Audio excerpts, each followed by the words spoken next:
it's me, Honey Horbas. So, first day of work. Nagdala tayo ng tubig para ibuhos dito sa salamin ng sasakyan. Maglagay ng tubig. Magtatapon tayo ng basura.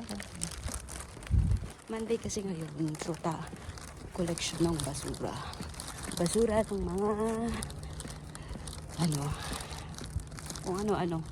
Iba-iba kasi ang schedule ng basura, guys. Pero pag Monday, yung mga nabubulok, yun yung tinatapon natin. Tinan mo ang dilim po. Tapos after natin ito,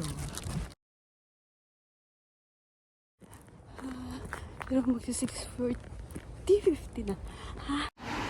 Family Mart, guys. Ang sarap ng weather. Malamig.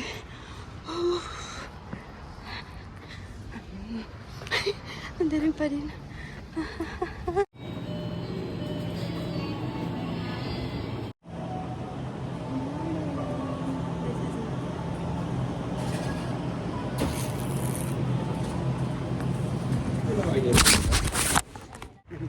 Ito pala tayo. Lagpas pa tayo ng daan. Ay, naku.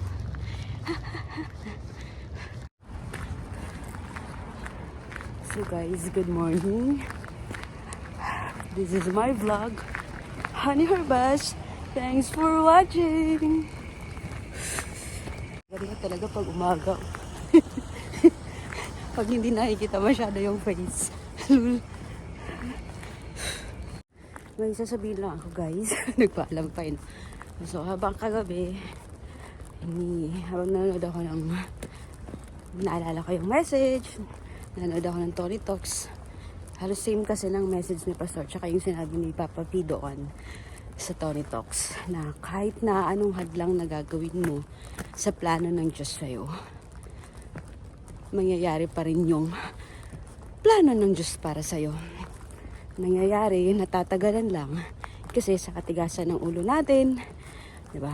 Minsan sa mga bagay-bagay na may mga gusto tayong gawin, pinapatagal lang natin yung proseso ng katuparan ng plano ng Diyos sa atin dahil sa mga gusto natin. Pero walang makakahadlang sa plano ng Diyos para sa atin. Yun nga lang, natatagalan nga siya.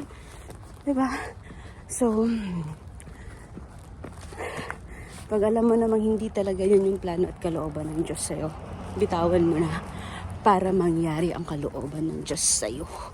No, parang yun yung realization ko. Diba? Diba? Magkape.